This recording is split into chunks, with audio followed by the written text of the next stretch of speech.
In the world of modern cinema, where remakes and adaptations are plentiful, director Jose Avelino Gillis Corbett Lorenzo takes a bold step with Young Werther, 2024.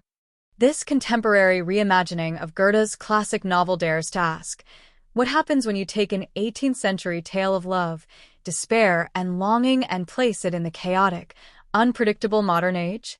Can the heartaches and passions of Werther resonate in a world defined by instant gratification and complex relationships? Let's break it all down. First, let's talk about the enormous challenge that Lorenzo faced. Goethe's original The Sorrows of Young Werther is steeped in intense emotions, moral dilemmas, and tragic consequences. Bringing this story into today's world, where morality and relationships have undergone seismic shifts, meant the director had to make some significant choices. A direct, word-for-word adaptation? That would have likely felt archaic, out of place. Instead, Lorenzo infuses the film with levity, charm, and a healthy dose of self-awareness. The result? A movie that's both poignant and surprisingly fun. At the heart of Young Werther, 2024, is the character of Werther himself, played brilliantly by Douglas Booth. Booth's performance strikes the perfect balance between exasperating and endearing. His Werther is hopelessly romantic, full of misguided confidence, and yet utterly likable. He's the kind of character you root for, even as you cringe at his missteps. And trust me, there are plenty of missteps. The story kicks off when Werther, a wealthy young man from Montreal, arrives in Toronto with his friend Paul. What starts as a simple trip to locate a family heirloom quickly spirals into something much bigger. Werther's grand plans to travel to Europe and write his memoirs are put on hold the moment he meets Charlotte, played by Alison Pill. From that first interaction, it's clear that Werther is completely smitten. But there's just one problem. Charlotte is engaged to Albert, a steadfast and grounded lawyer. Charlotte's reserved nature and her responsibilities following her mother's death add depth to her character. She's not your typical romantic lead. She's complex, thoughtful, and at times, painfully aware of the emotional storm Werther is dragging her into. Despite her initial reservations, there's an undeniable connection between them. This chemistry becomes the driving force of the film's first half, as Werther tries to insert himself into her life, even as she resists. Meanwhile, Albert, played by Patrick J. Adams, remains blissfully unaware of Werther's true intentions.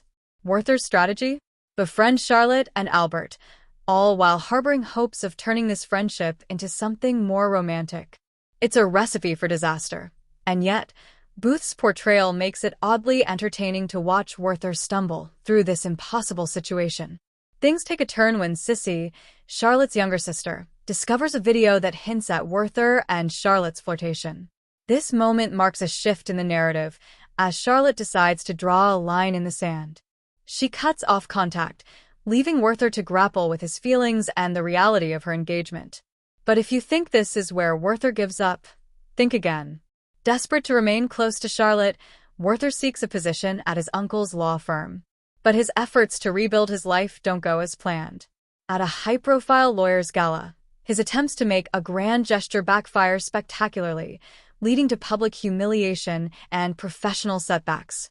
It's a painful yet pivotal moment for Werther as he begins to realize the depth of his folly. The climax of the film unfolds at a countryside retreat, where Werther finally confronts Albert. In a rare moment of vulnerability and honesty, Werther confesses his love for Charlotte but promises to step back. This conversation, though tense, is a turning point. Albert's measured response and their mutual understanding bring a sense of closure to Werther's relentless pursuit. In the end, Werther comes to a bittersweet realization. His love for Charlotte, though genuine, was never meant to be. The film's final moments suggest a newfound maturity in Werther as he sets his sights on the long-awaited trip to Europe. It's not a perfect resolution, but it's one that feels authentic and earned. Young Werther, 2024, is a film that's as much about self-discovery as it is about unrequited love. By blending humor with heartfelt moments, it offers a fresh take on a classic tale. Douglas Booth's performance anchors the film, making Werther's journey relatable, even in its most absurd moments. And while the story may not end with the traditional happily ever after, it leaves viewers with a sense of hope and a reminder of the resilience of the human spirit. So, what did you think of Young Werther 2024? Did the modern setting enhance the story for you, or do you prefer Goethe's original version? Let us know in the comments, and don't forget to like and subscribe for more movie breakdowns. Thanks for watching.